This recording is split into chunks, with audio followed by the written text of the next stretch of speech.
Hello नमस्कार, जय हिंद साथियों। मैं उमाशंकर गुप्ता आप सभी का स्वागत करता हूं आपके अपने YouTube परिवार श्री रमा एकेडमी में। साथियों, आज के लेक्चर में हम लोग ग्रेविटेशन गुरुत्वाकर्षण पर विस्तार से चर्चा करेंगे और साथ ही साथ प्रीवियस ईयर में जो प्रश्न पूछे गए हैं उन पर भी चर्चा करेंगे। बहुत ही महत्वपूर्ण टॉपिक है। एग्जाम पॉइंट ऑफ व्यू से पूरे कॉन्सेप्ट्स को क्लियर करते चलिएगा और प्रश्नों को बहुत अच्छे से समझिएगा। बहुत अच्छा कॉन्सेप्ट है, यहां से प्रश्न बनता ही बनता है। यहां का कॉन्सेप्ट थोड़ा सा टफ भी है। तो आइए देखते हैं, चुन्नी लाल को भी समझाते हैं। अपना चुन्नी लाल ये हमारे सौर मंडल को दिखा रहा है। यहां पर देख पा रहे हो, यहां पर है सन, सूर्य। जो सूर्य है, आप जानते हो सूर्य के चारों तरफ हमारे जो सौर मंडल के ग्रह हैं वो सूर्य का चक्कर लगाते हैं। सूर्य का ये चक्कर लगा रहे हैं, कोई दिक्कत नहीं है।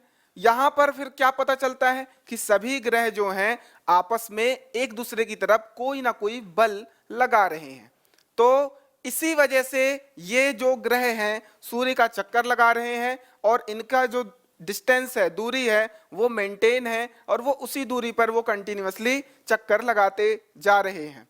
तो यहां पर जो बल लग रहा है, क्या सूर्य और मान लेते हैं किसी दूसरे प्लेनेट के बीच में, या सूर्य या दूसरे प्लेनेट, या फिर हम बोल सकते हैं पृथ्वी चंद्रमा या पृथ्वी मंगल, मतलब हमारे ब्रह्मांड में जितने भी वस्तुएं हैं, जितने भी पिंड हैं, उनका कुछ ना कुछ मास होगा और उनके बीच में जो फोर्स ऑफ अट्रैक्शन है, जो आकर्षण बल है, उसी को हम लोग गुरुत्वाकर्षण बल कहते हैं।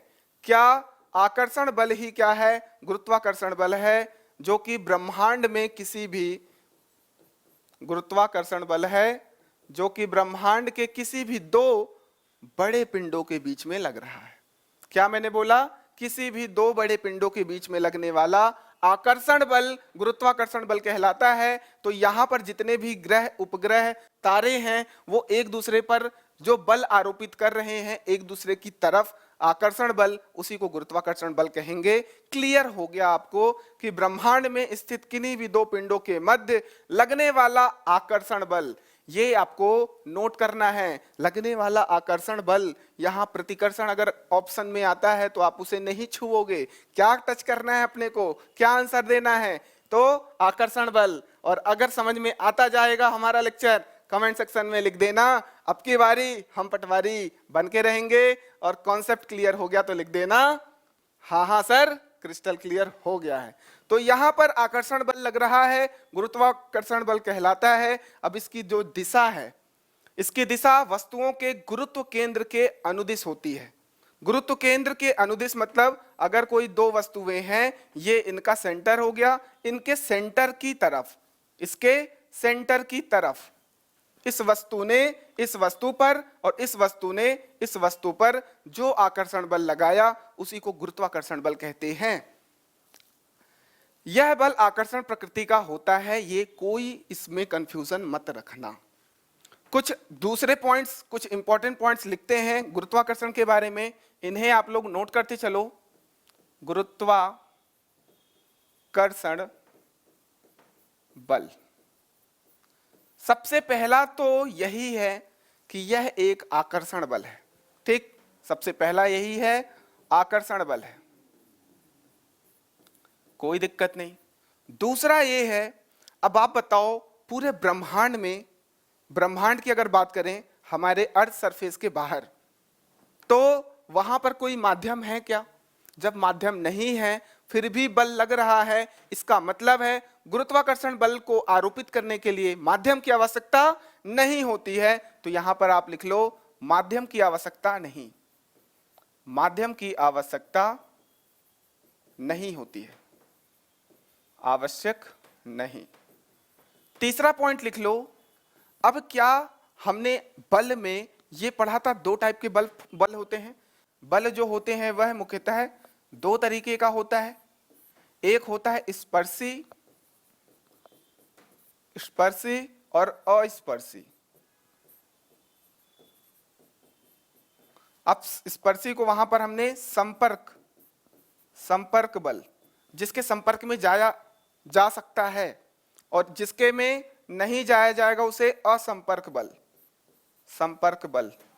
तो यहां पर हमने पढ़ा था जिस मतलब बल में जब हमने पढ़ा जब वस्तुएं आपस में संपर्क में होती हैं तो वहां जो बल लग रहा है वह स्पर्शी या संपर्क बल है। जैसे कि हमने घर्षण बल पढ़ा था। घर्षण बल, घर्षण बल क्या हो रहा है, दो सरफेस के बीच में लग रहा है। ये वस्तु इस नीचे वाली सतह पर क्या लगा रहा है, घर्षण लगा रहा है। दोनों आपस में क्या है, टच है, स्पर्श कर रहा है। परंतु असंपर्क अस्पर्शी में ये गुरुत्वाकर्षण आप लिख सकते हो, गुरुत्वाकर्षण। गुरुत्वाकर्षण क्यों, क्योंकि यहां पर पिंड इतनी दूर है उनके बावजूद भी वो बिना एक दूसरे के संपर्क में आए बिना वहां पर बल लग रहा है। इसलिए हम कह सकते हैं कि यह माध्यम की आवश्यकता नहीं है और असंपर्क बल है।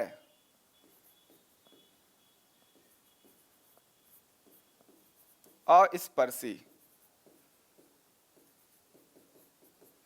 ठीक, अस्पर्शी बल। अगर एक और पॉइंट की बात करें तो यहां पर आप लिख लो कि द्रव्यमान वाली वस्तुएं, द्रव्यमान होना आवश्यक है। मतलब जिन वस्तुओं में द्रव्यमान होगा, जिन वस्तुओं में द्रव्यमान होगा उसी वस्तु में गुरुत्वाकर्षण बल लगेगा। मतलब कि ब्रह्मांड के हर एक वस्तु में गुरुत्वाकर्षण बल लगेगा, क्योंकि हर वस्तु के पास खुद का मास होता है, द्रव्यमान होता है। तो ये चार इंपॉर्टेंट पॉइंट हैं जहां से प्रश्न पूछे जा सकते हैं। इन्हें अलग से नोट कर लो, स्क्रीनशॉट ले लो। हमने पढ़ा कि ब्रह्मांड के में स्थित दो पिंडों के बीच लगने वाला आकर्षण बल गुरुत्वाकर्षण बल कहलाता है। परंतु कंफ्यूजन गुरुत्व ग्रेविटी में होता है। सर ग्रेविटेशन क्लियर हो गया, आपने बोल दिया आकर्षण बल किन्हीं भी दो पिंडों के बीच में लगने वाला, उसी को गुरुत्वाकर्षण बोल दिया। परंतु गुरुत्व क्या है, यहां आकर्षण बल कितने वस्तुओं के बीच, दो वस्तु के बीच, कम से कम दो वस्तुएं होनी चाहिए, उनके बीच जो आकर्षण बल है गुरुत्वाकर्षण। परंतु इसी में एक वस्तु क्या हो, एक वस्तु पृथ्वी हो, एक वस्तु पृथ्वी हो और पृथ्वी के सतह पर या पृथ्वी के वातावरण में जो वस्तुएं हैं उन पर जो बल आरोपित कर रहा है पृथ्वी अपनी ओर, उसे गुरुत्व बल कहेंगे, गुरुत्व कहेंगे। पृथ्वी अपनी सतह पर या अपने आसपास स्थित पिंडों या फिर वस्तुओं पर जो आकर्षण बल लगाता है उसे गुरुत्वाकर्षण बल कहते हैं।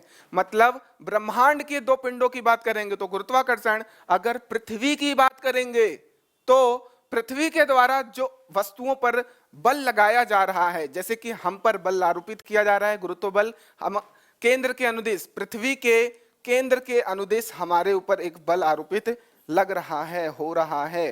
तो यहां पर कोई भी वस्तु अगर आप ऊपर फेंकते हो तो नीचे की तरफ गिरता है, क्यों, ग्रेविटी। क्यों गिरता है, ग्रेविटी की वजह से। ठीक, ये आप याद रख लोगे। गुरुत्व बल को हम लोग mg से डिनोट करते हैं। F is equal to mg, जो बल लग रहा है mg। mg क्यों, क्योंकि हमारा कुछ ना कुछ मास होगा, हमारा खुद का कुछ ना कुछ मास होगा, उसमें जो ग्रेविटी लग रही है, ग्रेविटेशनल एक्सेलरेशन, गुरुत्वीय त्वरण, वो g लग रही है। इसकी वजह से ये जो बल बना वो बना गुरुत्व बल। यहां पर जो g है, g का मान क्या होता है, 9.81 मीटर पर सेकेंड स्क्वायर। ये गुरुत्वीय त्वरण है, यह गुरुत्वीय त्वरण है। त्वरण क्या होता है, तो हमने पढ़ा था त्वरण क्या होता है, वेग में परिवर्तन, वेग में परिवर्तन की दर, वेग में परिवर्तन की दर को ही हम लोग क्या बोलते हैं, एक्सेलरेशन, त्वरण बोलते हैं, rate of change of velocity. तो हमने त्वरण पढ़ा था, वो त्वरण अगर गुरुत्वाकर्षण की वजह से आ रहा है तो वह गुरुत्वीय त्वरण कहला गया। मतलब ये हो गया हमारा स्मॉल g, जिसकी वैल्यू 9.81 मीटर पर सेकेंड स्क्वायर होगा। इसे नोट कर लीजिए। आई होप आपको गुरुत्वाकर्षण और गुरुत्व में डिफरेंस क्लियर है, कंफ्यूज नहीं होगे। ठीक, नोट कर लीजिए। अब बात करते हैं न्यूटन का सार्वत्रिक गुरुत्वाकर्षण का नियम। हमने बोला गुरुत्वाकर्षण क्या है, सर किसी भी दो पिंडों के बीच लगने वाला आकर्षण बल है। अब उसके नियम के अनुसार, मतलब ये न्यूटन ने प्रतिपादित किया। सबसे पहले तो यही याद कर लो कि ये जो नियम है गुरुत्वाकर्षण का, इसे किसने दिया? तो न्यूटन ने दिया। न्यूटन ने क्या बोला कि जब दो पिंडों के बीच में आकर्षण बल लग रहा है, ब्रह्मांड के किन्हीं भी दो पिंडों के बीच में, तो वह जो बल है वो समानुपाती होगा उनके मासेस के गुणनफल के।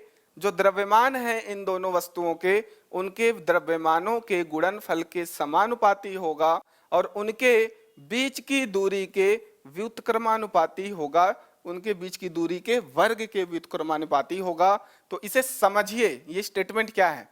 मान लेते हैं इसका कुछ ना कुछ द्रव्यमान m1 है और इसका कुछ द्रव्यमान है m2। दो पिंड हैं, दो पिंडों का द्रव्यमान दिया हुआ है, एक का m1 एक का m2। अब इसके सेंटर से, ये मान लेते हैं सेंटर और ये मान लेते हैं इसका केंद्र ये है, इनके सेंटर से जो बीच की दूरी है वो मान लेते हैं r। क्या इसका मास दिया हुआ है, इनके बीच की दूरी दे रखी है r। तो इनके बीच में जो बल लग रहा है वह कैसे लग रहा है? वह फोर्स ऑफ अट्रैक्शन, आकर्षण बल लग रहा है। ये बल जो है गुरुत्वाकर्षण बल है।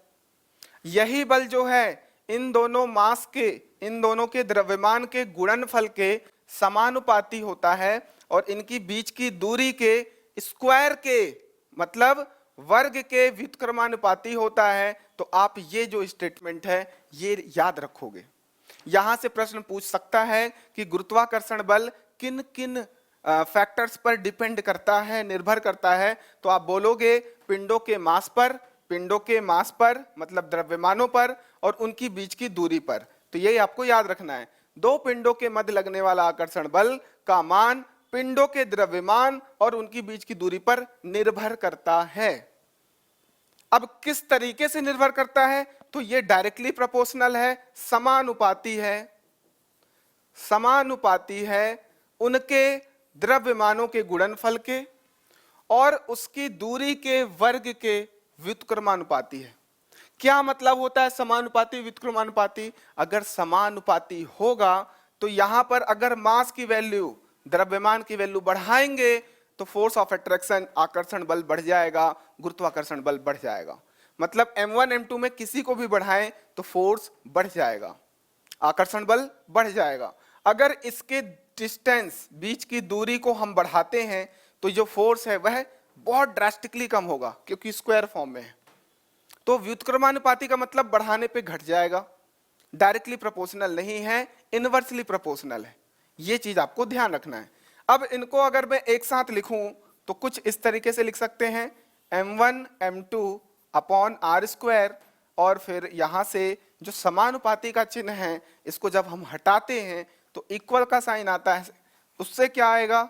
एक कांस्टेंट वैल्यू आएगी g, जिसे हम लोग नाम देंगे, इसी को हम लोग नाम देंगे सार्वत्रिक गुरुत्वाकर्षण स्थिरांक या फिर नियतांक। ये हमारे पास फॉर्मूला आ गया, इसे भी याद रखोगे, प्रश्न पूछा जा सकता है। ये जो फोर्स है, यही जो बल है, इसी को गुरुत्वाकर्षण बल कहते हैं। ये जो मास है, द्रव्यमान, ये पहले पिंड का मास है। ये जो m2 है ये दूसरे पिंड का मास है, द्रव्यमान है।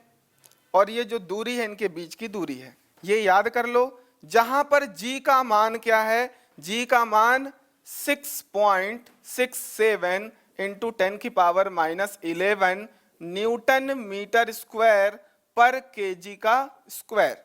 ये आपको याद रखना है, इसे आप लोग नोट कर लीजिए। सार्वत्रिक या सार्वभौमिक गुरुत्वाकर्षण स्थिरांक या नियतांक, कांस्टेंट कहते हैं, यूनिवर्सल ग्रेविटेशनल कांस्टेंट। इसका जो मान है 6.67 गुणे 10⁻⁻11। कैसे याद रखोगे? देखो 6 6 7 10 11, 6 6 7 10 11, ऐसे याद रखोगे। फिर वो पॉइंट 2-3 बार याद करोगे ना, याद हो जाएगा। आओ आगे देखते हैं। अब यहां पर सर ये जो न्यूटन मीटर स्क्वायर पर केजी, इसका कुछ ट्रिक वगैरह बता दो। ट्रिक नहीं, समझ लो आप। यहां से देखो, आप यहां से देखो, क्या मैं g को g रहने दिया, f को यहां पर रहने दिया, r जो है ये नीचे है, डिवाइड में है, इक्वल की इधर आएगा तो ऊपर चला जाएगा, और ये दोनों मल्टीप्लाई में है, नीचे आ जाएंगे m1 m2। ठीक, हम लोग क्या है मात्रक निकाल रहे हैं, सिखा रहा हूं ताकि कभी भूलोगे नहीं। यहां पर जो फोर्स का जो मात्रक होता है वह होता है न्यूटन, डिस्टेंस का जो होता है मीटर होता है, स्क्वायर लगाए तो मीटर स्क्वायर, और ये दोनों मास हैं, द्रव्यमान है तो केजी हो जाएगा, 2 है मल्टीप्लाई तो केजी का स्क्वायर हो गया। तो यहां से जी का क्या आ गया, ये का आ गया न्यूटन, फिर आ गया मीटर स्क्वायर अपॉन केजी का स्क्वायर, ये हो गई इसकी यूनिट, ये हो गया इसका मात्रक। देखो न्यूटन मीटर स्क्वायर पर केजी स्क्वायर, ये याद रखना है। जी का मान क्या है 6.67 गुणित 10 की पावर -11। सार्वत्रिक गुरुत्वाकर्षण नियतांक एक अदिश राशि है, ये याद रखोगे।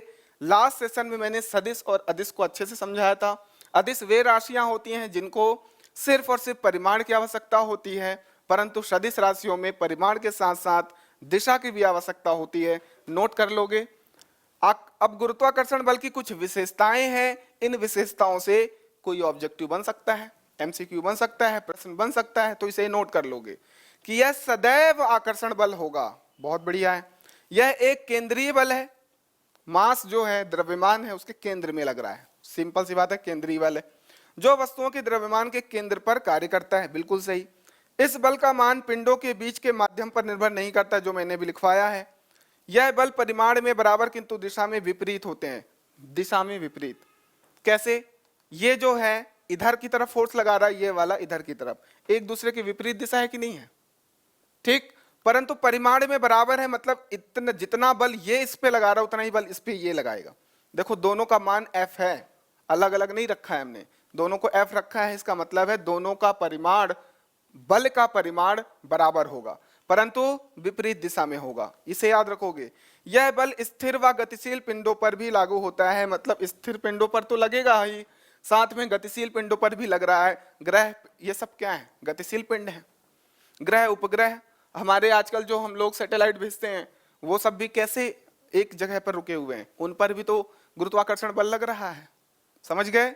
जो सैटेलाइट हम लोग उपग्रह भेज रहे हैं उन पर भी।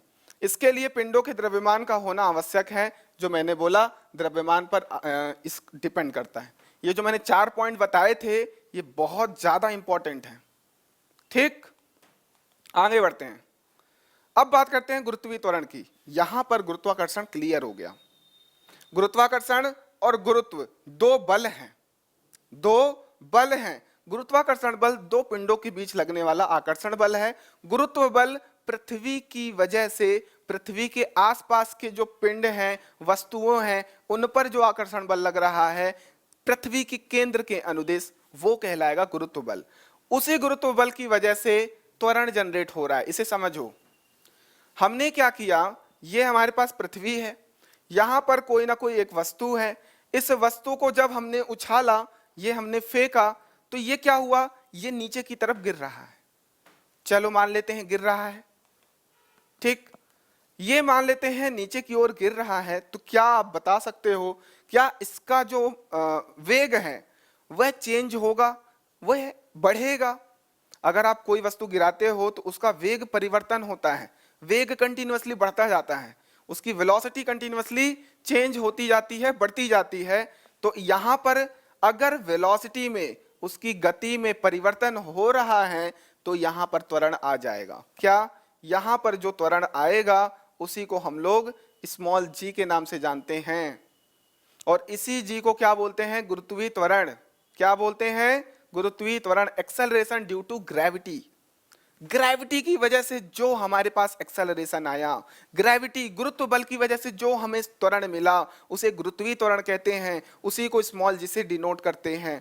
कहने का मतलब है कोई वस्तु जब गिरती है तो उसके वेग में परिवर्तन होता है, और वेग में परिवर्तन की दर को ही त्वरण कहते हैं। तो आप यहां पर बहुत आसानी से बता सकते हो, पृथ्वी प्रत्येक वस्तु को केंद्र की ओर आकर्षित करती है, अतः गिरने वाली वस्तु के ऊपर एक बल लगता है। जो गिरती है वस्तु पर एक बल लगता है, बल कार्य करता है जिससे कि वस्तु का वेग बढ़ने लगता है, अतः वस्तु में त्वरण उत्पन्न हो जाता है। इसी त्वरण को गुरुत्वीय त्वरण, ग्रेविटेशनल एक्सेलरेशन कहते हैं। मैं बहुत आराम आराम से पढ़ा रहा हूं, बार बार बोल रहा हूं। जिन साथियों को नहीं आता है उन्हें याद हो जाएगा। और अगर कॉन्सेप्ट और ऐसा कंटेंट आपको मजा आ रहा है पढ़ने में, मस्त लग रहा है, तो आप थोड़ा सपोर्ट करिए, मोटिवेशन मिलता है और अच्छा कंटेंट लाएंगे आपको, और अब की बारी पटवारी तो बना के छोड़ेंगे। चलिए, तो इसी को हमने क्या बोला, ग्रेविटेशनल एक्सेलरेशन, गुरुत्वीय त्वरण कहते हैं। ठीक, वेग में परिवर्तन हुआ, वेग बढ़ने लगा, जिसकी वजह से एक एक्सेलरेशन, एक त्वरण आया, उसी को नाम दे दिया हमने ग्रेविटेशन एक्सेलरेशन, गुरुत्वीय त्वरण।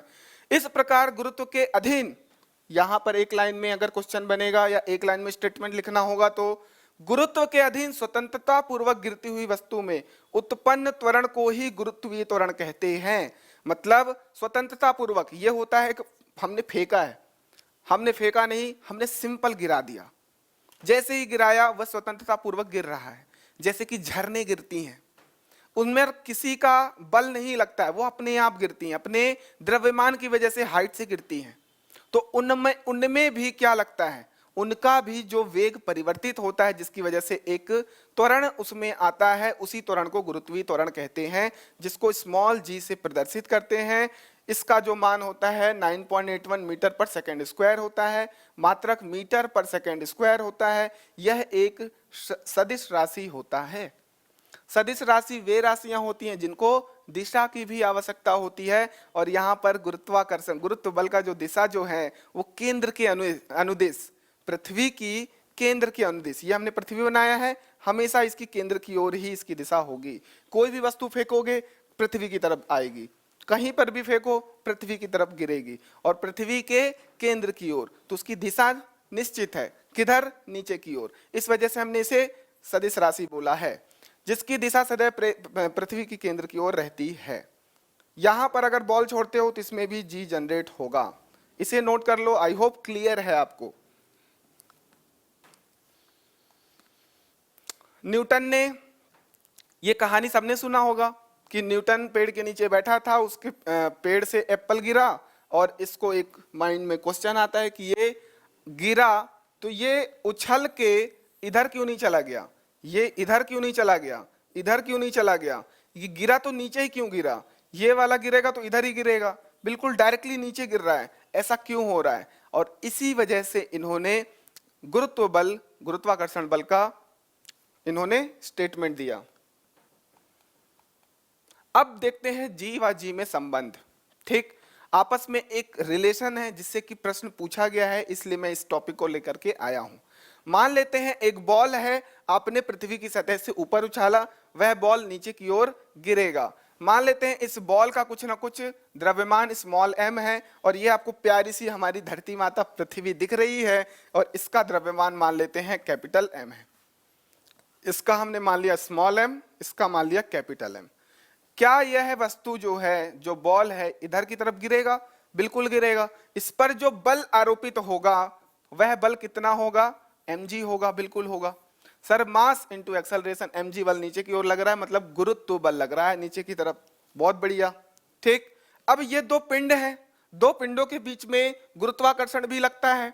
गुरुत्वाकर्षण बल क्या होता है सर बता दो? गुरुत्वाकर्षण बल जो फोर्स है वो होता है G M M upon R square.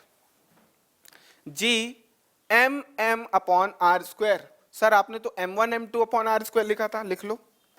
बहुत ज्यादा दिक्कत हो रही है, इतना टेंशन मत लिया करो। m1 m2 upon R square. यहां m1 की वैल्यू क्या है? m1 की वैल्यू है पृथ्वी का द्रव्यमान, इसे चेंज कर लो। पृथ्वी का द्रव्यमान कैपिटल M, और ये m2 है, इसको हमने दिया था स्मॉल m। इनके बीच की दूरी मान लेते हैं। अब ये बताओ पृथ्वी की त्रिज्या कितनी होती है? बहुत बड़ी होती है। पृथ्वी की त्रिज्या लगभग 6373 किलोमीटर के बराबर होती है, जो कि किसी बॉल को ऊपर फेंकेंगे तो इसके कंपेयर में बहुत कम होता है। ठीक है ना? तो हमने जो रेडियस माना, इनके बीच का जो दूरी माना, वो कैपिटल R माना है। और कैपिटल R क्या है? ये हमारी पृथ्वी की त्रिज्या है। क्या इतनी बात समझ में आया कि जो गुरुत्वाकर्षण बल है पृथ्वी और इस छोटे से बॉल के बीच में लग रहा है वह कितना है? वह Gmm/r² है। कोई दिक्कत इसमें होना भी नहीं चाहिए। अब बात करते हैं इसी वस्तु पर लगने वाला गुरुत्व बल। कौन सा बल? गुरुत्व बल। गुरुत्व बल क्या होता है? पृथ्वी के द्वारा किसी पिंड पर लगाया जाता है, पृथ्वी के आसपास की। तो इस वस्तु पर, इस क्या बोलते हैं, बॉल पर गुरुत्व बल कितना लग रहा है? वह लग रहा है mg। कितना लग रहा है? mg। कोई भी वस्तु पर m मास इंटू एक्सेलरेशन। कौन सा एक्सेलरेशन? g acceleration. ठीक है। क्या ये दोनों बल हैं? दोनों बल का मान इक्वल है। यह भी फोर्स है, यह भी फोर्स है। दोनों को बराबर कर दो, कर दो भैया। mg is equal to Gm/m/r²। छोटू m से छोटू m काट दो, बच का रहा है वो लिख दो। G is equal to Gm/r²। बहुत ज्यादा इंपॉर्टेंट रिलेशन है ये, इसे लिख लो, रट लो, याद कर लो। प्रश्न बनेगा, एक बार में उड़ा दोगे आप, देखते से उड़ा दोगे कि ये होता है, और इससे रिलेटेड प्रश्न अभी हम लोग करेंगे। तो नोट कर लीजिए, ये चीज हमको याद रखना है कि बड़े वाले जी और छोटे वाले जी में क्या संबंध है। यहीं पर नोट कर लो साथियों, बड़ा वाला जी और छोटा वाला जी कंफ्यूजन नहीं होना चाहिए। छोटा वाला जी एक त्वरण है। कौन सा त्वरण है? गुरुत्वीय त्वरण है। त्वरण है, ये मत बोल देना गुरुत्व बल यही है, सिर्फ त्वरण है, गुरुत्वीय त्वरण है, लिख लो। और जी कैपिटल बड़ा वाला जी क्या है? ये सार्वभौमिक सार्वत्रिक गुरुत्वाकर्षण नियतांक है। गुरुत्वाकर्षण नियतांक, स्थिरांक, कुछ भी बोलो, कांस्टेंट बोल दो अंग्रेजी में। ये याद रखना बच्चों, कैपिटल जी एक कांस्टेंट है, स्मॉल जी एक एक्सेलरेशन है, एक त्वरण है जो कि गुरुत्व के अधीन लग रहा है। लिख लो। अब हम लोग करते हैं आगे की बात। पलायन वेग, स्केप वेलोसिटी क्या होता है? साथियों, हमारी पृथ्वी माता, धरती माता, इस पर कोई भी वस्तु अगर हम ऊपर की ओर फेंकें, अगर हम लोग फेंकते हैं तो वह वस्तु नीचे गिरती है।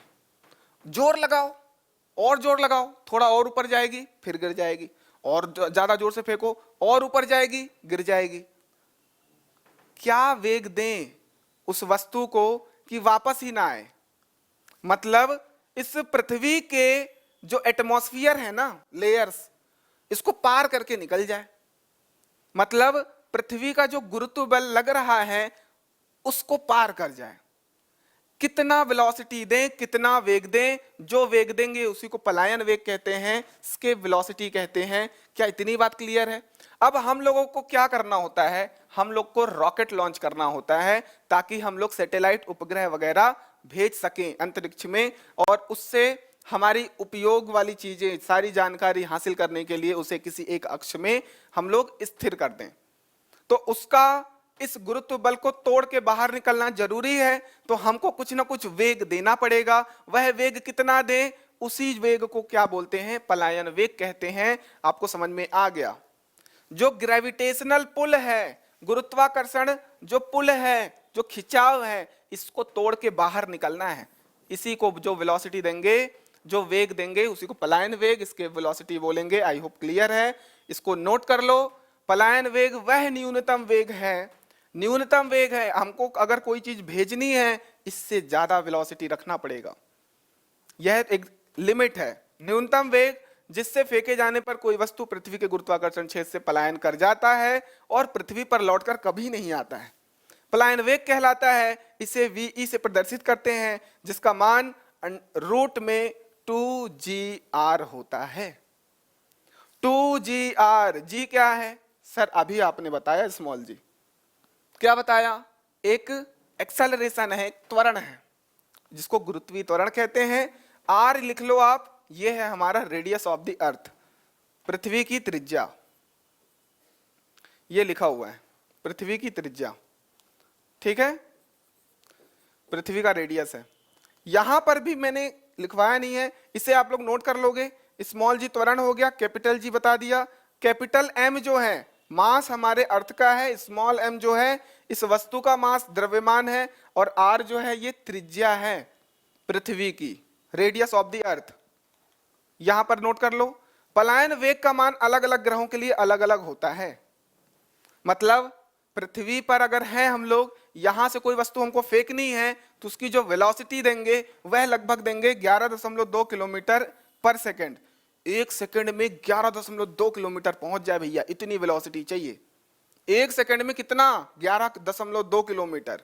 अगर इस वेलोसिटी से, इस वेग से अगर कोई वस्तु फेंका जाए तो वो गुरुत्वाकर्षण क्षेत्र को बाहर चीर के निकल जाएगा। समझ गए? ये किसके लिए? पृथ्वी के लिए। ये पृथ्वी के लिए मान है। यही मान अगर चंद्रमा की बात करें, दूसरे प्लेनेट की, मून की, चंद्रमा को मून ही तो बोलते हैं, ठीक। अगर यही चंद्रमा की बात करें, आप लोग क्या है, एक छत से देखते हो चंद्रमा, वो उधर छत से देख रही है, बोलते हैं चंद्रमा बहुत सुंदर लग रहा है। वही चंद्रमा की बात कर रहे हैं। आ जाओ, मन लगा लो पढ़ने में। चंद्रमा के लिए क्या है, इसका पलायन वेग का मान 2.31 किलोमीटर पर सेकंड। मतलब एक सेकंड में 2.3 किलोमीटर का वो दूरी तय कर ले, और ये एक सेकंड में 11.2 किलोमीटर पर सेकंड, एक सेकंड में 11.2 किलोमीटर की दूरी तय कर ले। इस वेलोसिटी से, इस वेग से अगर हम किसी वस्तु को फेंकें तो वह गुरुत्वाकर्षण क्षेत्र को पार करके चीर के बाहर निकल जाएगा, वापस कभी नहीं आएगा। इसी को पलायन वेग कहते हैं, नोट कर लीजिए। अब लगाएंगे हम लोग आज के प्रश्न, गुरुत्वाकर्षण से संबंधित प्रश्न जितने भी हैं, ठीक। जो भी मैंने पढ़ाया रिवीजन कर लेना। थोड़ा टफ टॉपिक है, मस्त है, लेकिन बहुत मजेदार भी है। चलिए, टफ होना मजा, एक संघर्ष तभी तो मजा आता है, टफ होनी चाहिए चीजें। आसान तो हम बनाएंगे ना। गुरुत्वाकर्षण स्थिरांक कैपिटल जी का मान सब लोगों ने याद कर रखा है, 6.67 इंटू 10⁻⁻11 न्यूटन मीटर स्क्वायर पर केजी का स्क्वायर। देखो भैया कौन सा ऑप्शन है? 9 वाला तो होगा नहीं, इसमें +11 है, ये है -11 भैया, इसे लिख लो। Newton metre square KG -2। ये देखो, ये केजी -2 इसलिए है क्योंकि अपॉन से ऊपर जाता है। जब भी अपॉन वाली चीजें ऊपर लिखी जाती है तो वो माइनस साइन के साथ लिख दी जाती है। मैथ है, कुछ नहीं है। तो आंसर क्या हो गया भैया? डी। किसी भी दो द्रव्यमानों के बीच कार्यरत गुरुत्वाकर्षण बल उन द्रव्यमानों के अनुपात के व्युत्क्रमानुपाती होता है। बिल्कुल गलत, बिल्कुल ही निहायत गलत। उन द्रव्यमानों के गुणनफल के व्युत्क्रमानुपाती, बहुत गलत भैया। समानुपाती होता है, द्रव्यमानों के गुणनफल के समानुपाती होता है। उन द्रव्यमानों के गुणनफल के सीधे आनुपातिक, बिल्कुल, this is the right answer. द्रव्यमानों के गुणनफल के समानुपाती। जो गुरुत्वाकर्षण बल है डायरेक्टली प्रोपोर्शनल है दोनों पिंडों के मास के गुणनफल के, इनवर्सली प्रोपोर्शनल है उनकी बीच की दूरी के स्क्वायर के। मतलब समानुपाती है दोनों के द्रव्यमानों के गुणनफल के, और व्युत्क्रमानुपाती है इनकी बीच की दूरी के वर्ग के। ठीक, नोट कर लीजिए। अगला प्रश्न, किसी वस्तु को पृथ्वी के केंद्र में ले जाया जाए तो केंद्र पर वस्तु का भार कितना होगा? यह बहुत इंपॉर्टेंट है, very very very important question. ठीक, पूछ रहा है कि अभी आप पृथ्वी की सतह पर हो कि नहीं हो।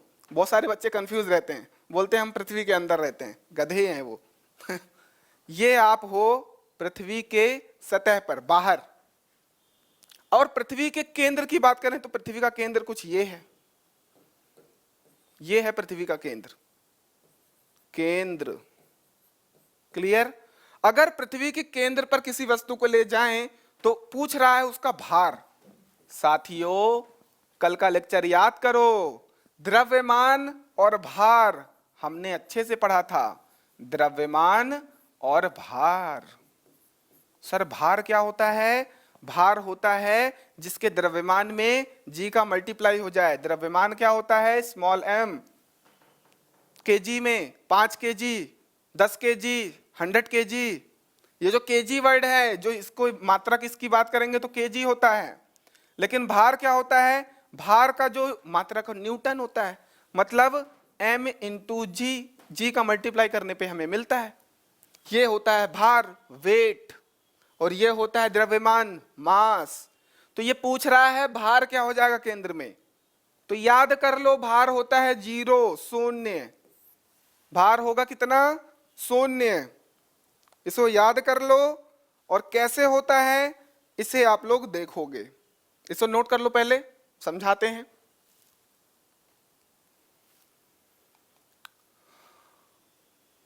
हाँ, इसे देखो, ये उसका आंसर देगा। गुरुत्वाकर्षण के कारण त्वरण का मान बताइए। ध्रुवों पर न्यूनतम होता है, ध्रुवों पर अधिकतम होता है, अक्षांश पर अधिकतम, ध्रुवों और अक्षांश दोनों पर समान। तो इसे समझोगे आप, ये समझोगे। जो हमारी पृथ्वी होती है वो कुछ ऐसी होती है, अंडे आकार की। ये हमारा विषुवत रेखा है, ये वाला 0 डिग्री, इसी को बोलते हैं कौन सी रेखा? विषुवत रेखा। ठीक है, भूमध्य रेखा भी बोलते हैं, विषुवत रेखा।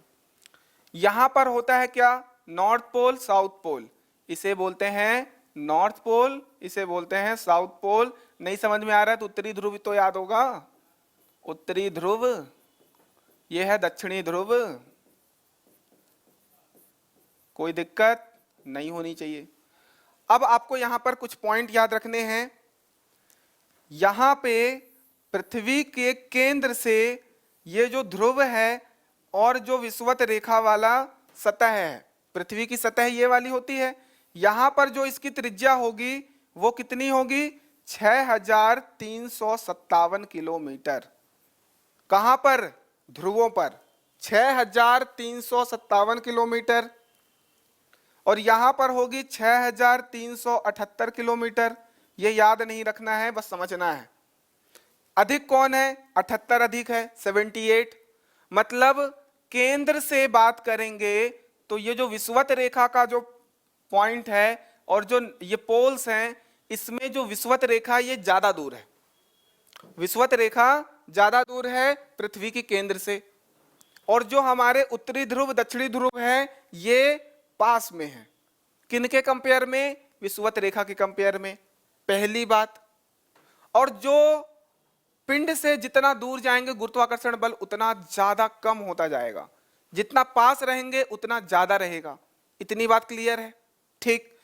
यहां पर ऊपर, यहां पर नोट कर लो अब कि यहां पर जो g की वैल्यू है, यहां पास में है केंद्र के, ये पास में है, तो g यहां पर अधिक होगा।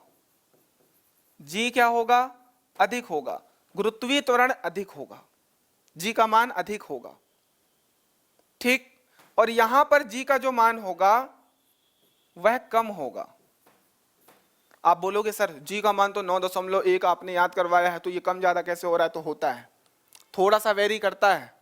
ठीक है, यहां पर g का मान 9.81 से थोड़ा कम, यहां पर थोड़ा 9.81 से थोड़ा ज्यादा होता है। इतना आपको याद रखना है। क्लियर? अगर g ज्यादा और कम है तो आप एक बात बताओ। हाँ सर बोलिए। ये बताओ, यहां पर mg मास और यहां पर mg, बड़ा कौन होगा? अगर यहां m का 5 kg रखें, g का मल्टीप्लाई करें, इसमें 5 का मल्टीप्लाई करें g से, तो आपको ये पता है ना कि ये अधिक आएगा और ये कम आएगा। और mg क्या है? सर mg तो आपने बोला था भार है, वेट है। तो भार यहां पर ध्रुवों पर अधिक होता है और यहां पर विषुवत रेखा पर कम होता है, ये याद रखना है। तो यहां पर नोट लिख लो आप लोग। नोट क्या? पहला नोट, ध्रुवों पर क्या? भार। किसी भी वस्तु का भार ध्रुवों पर अधिक। सीधे क्वेश्चन बनेगा, ये पॉइंट लिख लो। भार विषुवत रेखा पर, भूमध्य रेखा जिसे बोल सकते हो, विषुवत रेखा पर कम होगा, ये नोट कर लो। विषुवत रेखा पर कम और पोल्स पे ज्यादा, लिख लिए। इसी की वजह से हम क्या बोल सकते हैं, गुरुत्वाकर्षण के कारण त्वरण का मान ध्रुवों पर अधिक होगा। कौन सा त्वरण, जी का मान। ध्रुवों पर, इस ध्रुव पर, इस ध्रुव पर जी का मान अधिक होगा, उसकी वजह से भार भी अधिक होगा। अगला प्रश्न आने वाला है इसी से संबंधित, याद कर लो।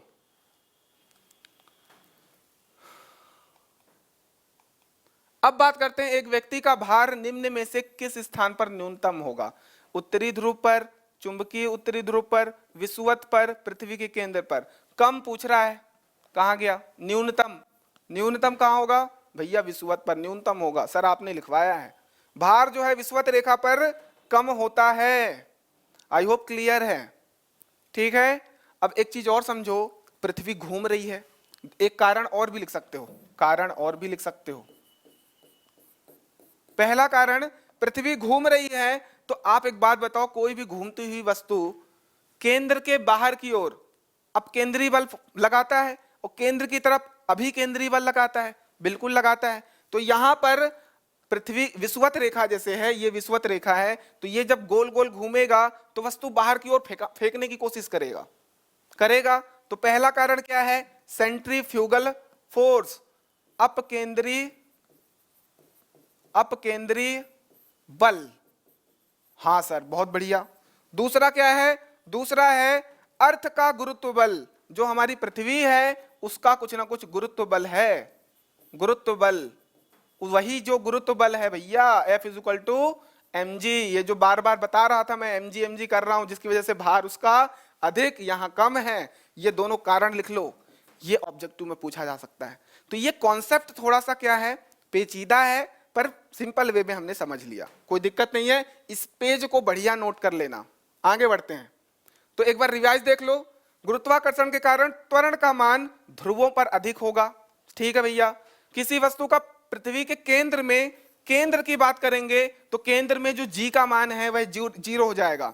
केंद्र में जी जो हो जाएगा जीरो हो जाएगा, तो mg भी क्या हो जाएगा, जीरो हो जाएगा। तो हम बोल सकते हैं कि भार जो है वह भी जीरो हो गया। तो केंद्र पर किसी भी वस्तु का भार, वेट जीरो हो जाएगा, इसे नोट कर लो। और ये वाला कि न्यूनतम कहां पर है, तो भैया विषुवत पर न्यूनतम होगा भार। बढ़िया है, बहुत बढ़िया सर। अगला प्रश्न, सार्वत्रिक गुरुत्वाकर्षण नियम की सहायता से निम्न में से किसकी व्याख्या नहीं की जा सकती। तो सूर्य के चारों ओर ग्रहों की गति, ज्वार भाटा, तड़िक की। लाइटनिंग, जो बिजली चमकती है ना, वो गुरुत्वाकर्षण की वजह से नहीं होता है, अलग फिनोमिना है, अलग दिन अच्छे समझेंगे। आंसर लिख लो, तड़िक। चंद्रमा पर किसी वस्तु का द्रव्यमान 60 किलोग्राम है, पृथ्वी पर इसका द्रव्यमान बताइए। लो भैया, 120, 600, 60, 360। आंसर लिख दो 60 किलोग्राम। सर कैसे लिख दिए बताओ। बेटा लाला, द्रव्यमान पूछ रिया है। क्या पूछ रहा है, द्रव्यमान। द्रव्यमान क्या होता है, किसी वस्तु में निहित द्रव्य की मात्रा, किसी वस्तु में निहित द्रव्य। द्रव्य भैया क्या है, भैया ये 3 स्टेट में होती है। द्रव्य मतलब सर ठोस, द्रव, गैस। तो कोई वस्तु है, उस वस्तु का द्रव्यमान क्या है, वस्तु में निहित द्रव्य की मात्रा, कितना द्रव्य है, वो ठोस है, वह द्रव है कि गैस है, किसी भी अवस्था में हो सकता है। ये क्या है, ये सब अवस्था है, स्टेट है, अवस्था है। तो अब बताओ, क्या किसी वस्तु के अंदर की जो मात्रा है, द्रव की मात्रा, वो बदलेगी क्या, नहीं बदलेगी। मतलब ये पूछ रहा है स्मॉल m की वैल्यू, स्मॉल m की वैल्यू दुनिया में कहीं भी चले जाओ नहीं बदलेगी। द्रव्यमान कुछ नहीं बदलेगा, बदलेगा तो भार। क्या बदलता है, भार बदलता है, जिसको वेट बोलते हैं साथियों। क्या बोलते हैं, वेट बोलते हैं, जिसको हम लोग mg बोलते हैं। क्या बोलते हैं? mg बोलते हैं, इसको m बोलते हैं। आई होप रट जाएगा, है ना। तो भैया इसका कुछ नहीं होगा, इसका 60 kg लिख दो, बिल्कुल kg है, न्यूटन नहीं है। न्यूटन क्या हो जाएगा? ये भार न्यूटन में आएगा, नोट कर लो।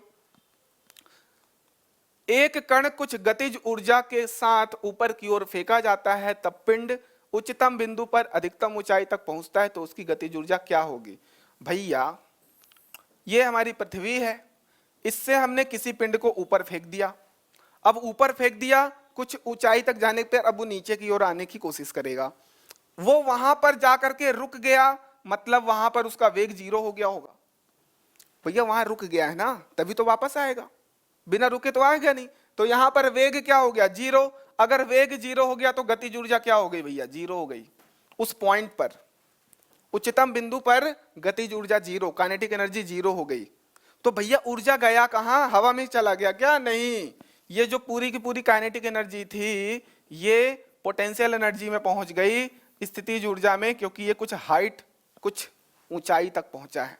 और हमने पढ़ा है ऊर्जा वाले चैप्टर में बहुत अच्छे से कि कोई वस्तु की स्थिति बदल दो, उसको ऊंचाई दे दो, हाइट दे दो, उसमें पोटेंशियल एनर्जी, उसमें स्थितिज ऊर्जा आ जाती है। तो ये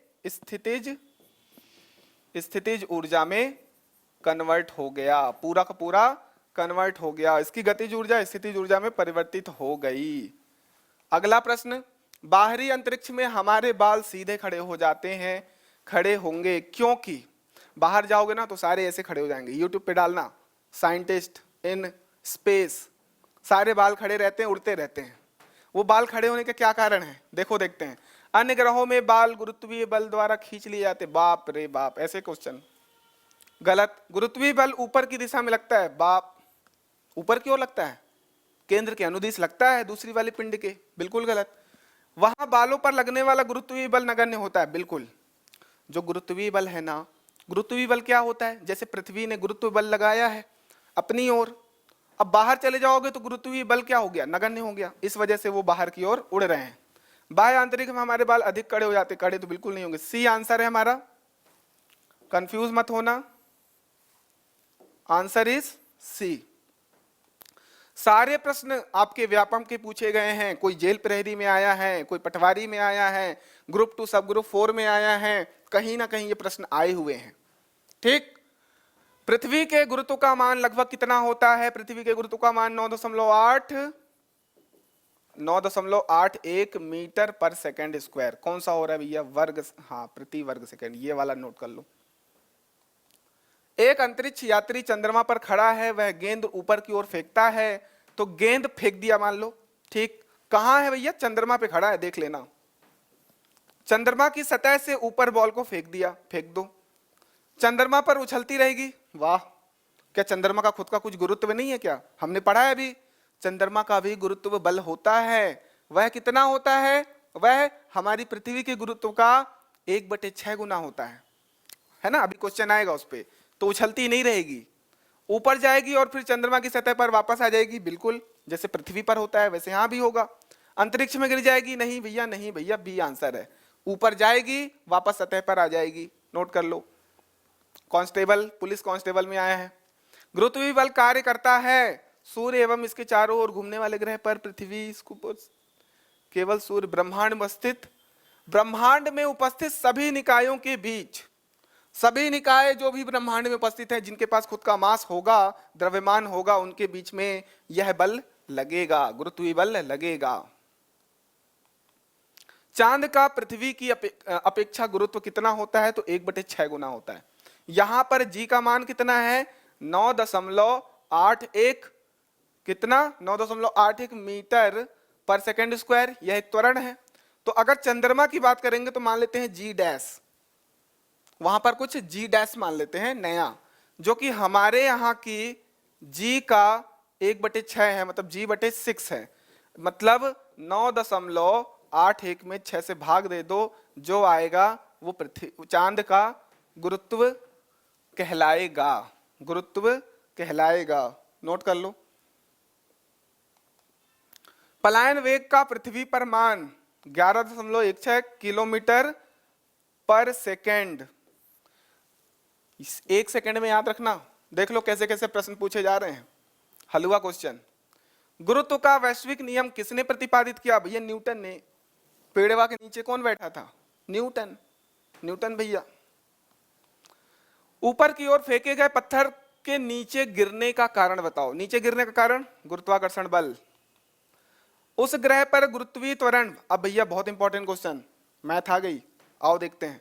उस ग्रह पर गुरुत्वीय त्वरण जिसका द्रव्यमान व त्रिज्या क्रम से पृथ्वी के द्रव्यमान व त्रिज्या से आधे कर दिए जाएं तो बताइए।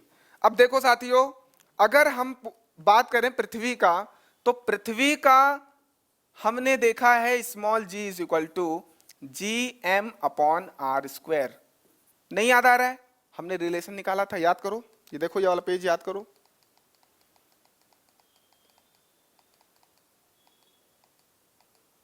ये हमने क्या बोला था? पृथ्वी है, कोई वस्तु है, इनके बीच में बल लग रहा है। एक तो गुरुत्वाकर्षण बल, एक गुरुत्व बल, दोनों को इक्वल कर दिया था। यहां से स्मॉल g की वैल्यू आ गई थी Gm/r²। रट लो, कैपिटल G/r² स्मॉल g के बराबर होता है, रट लो। समझ में आ गया है? रट लो। चलिए, तो पृथ्वी के लिए ये होता है। अब बोल रहा है किसी दूसरे ग्रह की बात कर रहा है, और उस ग्रह पर ये बोल रहा है कि जो पृथ्वी का मास है, मतलब द्रव्यमान है और त्रिज्या है, वहां पर जाने पर वो आधे हो गए। मतलब क्या हो गया? जो मास है वो m/2 हो गया द्रव्यमान, और त्रिज्या भी क्या हो गई? r/2 हो गई। त्रिज्या भी क्या हो गई? r/2 हो गई। तो हम लोग वहां का क्या बता रहे हैं? वहां का हम लोग अगर g बताएं तो g' नाम दे दे, जैसे अभी हमने चंद्रमा का दिया था। चलो भैया g' दे दो। अब यहां पर वैल्यू पुट करो। भैया g जो है ये सार्वत्रिक है। सार्वत्रिक मतलब सभी जगह के लिए, हर जगह पूरे ब्रह्मांड में ये g कभी नहीं बदलेगा। मास क्या हो गया? द्रव्यमान क्या हो गया भैया? m/2 हो गया, दे दो। नीचे r की वैल्यू हो गई r/2। स्क्वायर है, पूरे का स्क्वायर चढ़ा दो, कर दिया। तो g' कितना आ गया? ये आ गया Gm/2/r²। ये पूरे का स्क्वायर कर दो, पूरे का स्क्वायर कर दो तो 4 आ जाएगा। 2 2 जा 4, कोई दिक्कत नहीं है। इसे सॉल्व करेंगे तो यहां से आ जाएगा Gm, ये 4 जो है सबसे ऊपर चला जाएगा और ये 2 नीचे आ जाएगा। ठीक, बाकी बचा Gm/r²। 2 2 जा 4, ये आ गया। सर ये जो है Gm/r², ये तो g के बराबर है, ये यहां पर पुट कर दो, मतलब 2g आ गया भैया। मतलब अगर हम किसी दूसरे पिंड पर गए और पृथ्वी का जो द्रव्यमान m है, त्रिज्या r है, वहां पर मास द्रव्यमान आधी हो गई, m/2 हो गई, त्रिज्या भी r/2 हो गई। तो जो रिलेशन बना वो बना क्या कि g' जो है वो 2 टाइम्स है हमारे वाले g के, हमारे वाले के g के 2 टाइम्स हो गया, मतलब 2g हो गया। मतलब आंसर ए। समझ लो। अगला प्रश्न, एक ग्रह जिसका द्रव्यमान व त्रिज्या दोनों पृथ्वी के 2 गुने हो गए। सेम प्रश्न है। पृथ्वी का क्या हो गया? Gm/r²। अब उस वाली का क्या करेंगे? g' 2 गुना कर दो, मतलब उसका द्रव्यमान 2 टाइम्स कर दिया, और जो उसकी त्रिज्या है, रेडियस है, वो भी 2 टाइम्स कर दिया, स्क्वायर कर दिया। बहुत बढ़िया। यहां 2 बाहर निकाल लो। Gm/ ये 4 हो गया, 2 2 जा 4, r², 2 1 जा 2, 2 2 जा 4, ये आ गया क्या? Gm/r²। यहां से बच रहा है 1/2। मतलब ये वाला क्या है? ये वाला क्या है? ये वाला हमारा g है। सर g लिख दो, g' इज इक्वल टू 1/2, ये पूरा g हो गया। 1/2 g, मतलब क्या बोल सकते हैं? g/2। कहां है भैया g/2? आई होप आपको आज का लेक्चर बहुत मजा आया होगा। कंटेंट बताइए कैसा है, कमेंट सेक्शन में बताइए कंटेंट कैसा लग रहा है आपको पूरे फिजिक्स का। हमने अभी तक जितना पढ़ा, जितने प्रश्न लगा रहे हैं, ठीक अप्रोच हमारी कैसी है, आप लोग थोड़ा सा मोटिवेट करिए, उसके लिए प्यार बनाइए, मतलब इसको शेयर करिए। बोलता नहीं हूं मैं, लेकिन आप लोग इसे शेयर करिए अपने दोस्तों मित्रों के साथ। ठीक, तो हमारे टेलीग्राम ग्रुप से भी जुड़ जाइए, बाकी की ऐप भी डाउनलोड कर लीजिए, सोशल मीडिया से भी जुड़ जाइए, है ना। मजा आ रहा है आप लोगों को तो स्वस्थ रहिए, मस्त रहिए, प्यार बनाए रखिए। धन्यवाद।